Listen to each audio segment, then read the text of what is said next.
Mari siapkan hatimu saudara, kita mau sembah Tuhan.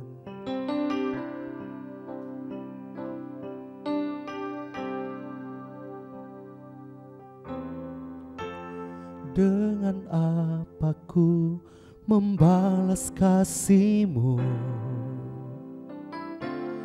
yang ku terima dari-Mu? Dengan apa ku membalas cinta-Mu? Oh Yesusku, ku mau selalu bersyukur, selalu bersyukur. Kau Tuhan yang setia, yang selalu menopang. Ku mau selalu bersyukur, selalu bersyukur. Kau Bapakku yang setia.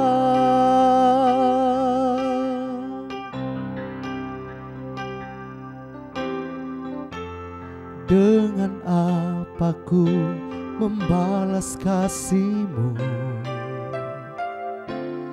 yang ku terima dari-Mu?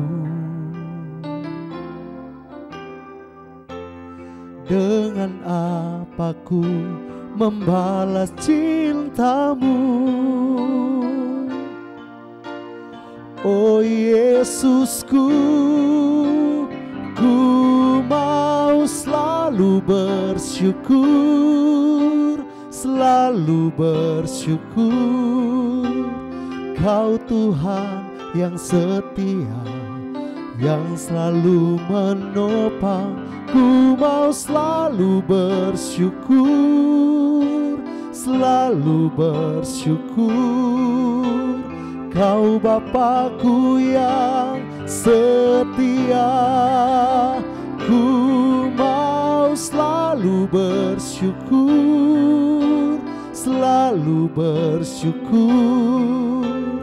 Kau Tuhan yang setia, yang selalu menopang. Ku mau selalu bersyukur, selalu bersyukur. Kau Bapakku yang setia. Oh, ku mau selalu bersyukur, selalu bersyukur.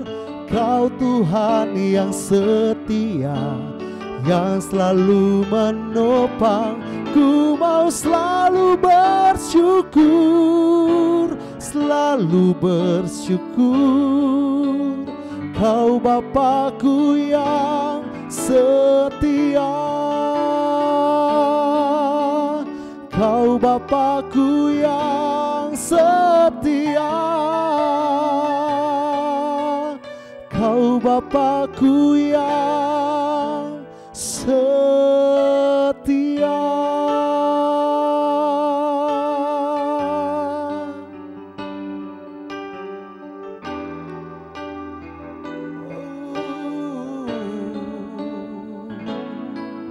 Terima kasih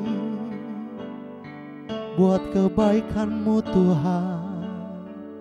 Terima kasih Yesus,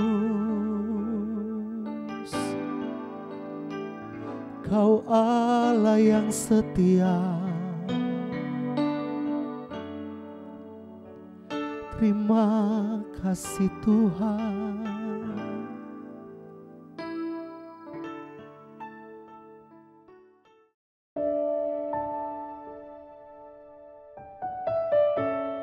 Hari ini kita akan belajar apa kata Alkitab tentang pengharapan. Memang Alkitab menuliskan banyak hal tentang yang namanya pengharapan. Namun kita akan belajar tentang pengharapan dalam kitab Ibrani pasal yang ke-19 ayat yang ke-20. Pengharapan itu adalah sauh yang kuat dan aman bagi jiwa kita yang telah dilabuhkan sampai ke belakang tabir, di mana Yesus telah masuk sebagai perintis bagi kita ketika Ia menurut peraturan Melkisedek menjadi imam besar sampai selama-lamanya. Nah, saudaraku, berdasarkan firman Tuhan tersebut, maka ada beberapa hal yang dapat kita pahami dari pengharapan menurut Alkitab. Yang pertama, pengharapan adalah sauh yang kuat. Saudara, sauh atau jangkar berguna agar kapal tidak terbawa tiupan angin, gelombang, ataupun badai. Jadi ketika hidup saudara saat ini seakan mengalami tiupan angin, gelombang, ataupun badai sekalipun, milikilah pengharapan.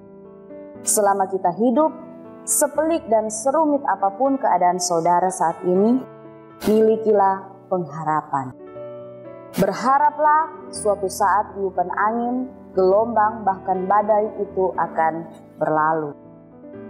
Yang kedua yang dapat kita pelajari dari Ibrani pasal yang ke-6 ini adalah pengharapan memberikan kita ketenangan dan kenyamanan serta aman bagi jiwa kita. Saudara, ketika pengharapan itu sudah ada dalam hati kita, maka orang yang berpengharapan akan mengatakan, "Oke, hidupku tidak akan begini-begini terus. Apa selanjutnya? Oh ya, saya akan melakukan ini dan ini." Dan waktu kita fokus pada apa yang kita harapkan, tahukah saudara, itulah yang membuat hati kita kembali tenang dan nyaman, dan hati kita menjadi lebih hidup. Hidup kita lebih hidup. Kita kembali bersemangat untuk menjalani kehidupan kita. Sekalipun memang belum membuat saudara 100% terlepas dari yang namanya angin, gelombang, dan badai. Tetapi saudara sudah pada step awal untuk bergerak maju. Yang ketiga, hal yang paling penting adalah pengharapan kita bersumber dari Yesus. Ini penting saudara, pengharapan kita bersumber dari Kristus Yesus. Bukan kepada manusia yang hari ini bisa bilang A, besok bisa bilang K, bahkan lusa bisa bilang Z. Bukan kepada jabatan atau uang yang bisa datang hari ini, besok bisa pergi meninggalkan saudara.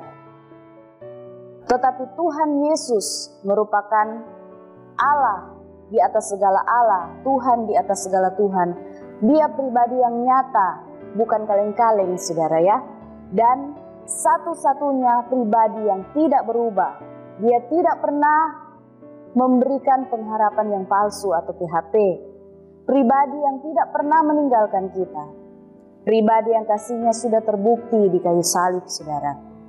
Jadi tidak sia-sia apabila pengharapan kita taruh kepada Yesus, sebab Dia merupakan sumber segala sesuatu. Yang terakhir, pengharapan kita dijamin oleh Yesus sebagai imam besar kita. Saudara, sebagai orang percaya, kita perlu memiliki keberanian untuk percaya pada kepastian apa yang firman Tuhan katakan. Karena Allah telah mengikat dirinya sendiri dengan sumpah. Maksudnya Allah sendiri sebagai jaminan yang penuh. Maka kita boleh berharap dalam seluruh kepastian firman-Nya. Karena Dia yang memberikan jaminan, tidak dapat menyangkali dirinya sendiri. Di mana sifat Allah adalah tidak dapat berdusta. Maka kita tidak perlu khawatir lagi, sebab pengharapan kita dijamin oleh Allah. Jadi saudara-saudaraku, apa yang saudara alami saat ini? Mungkin ada tiupan angin, gelombang, bahkan badai yang saudara alami.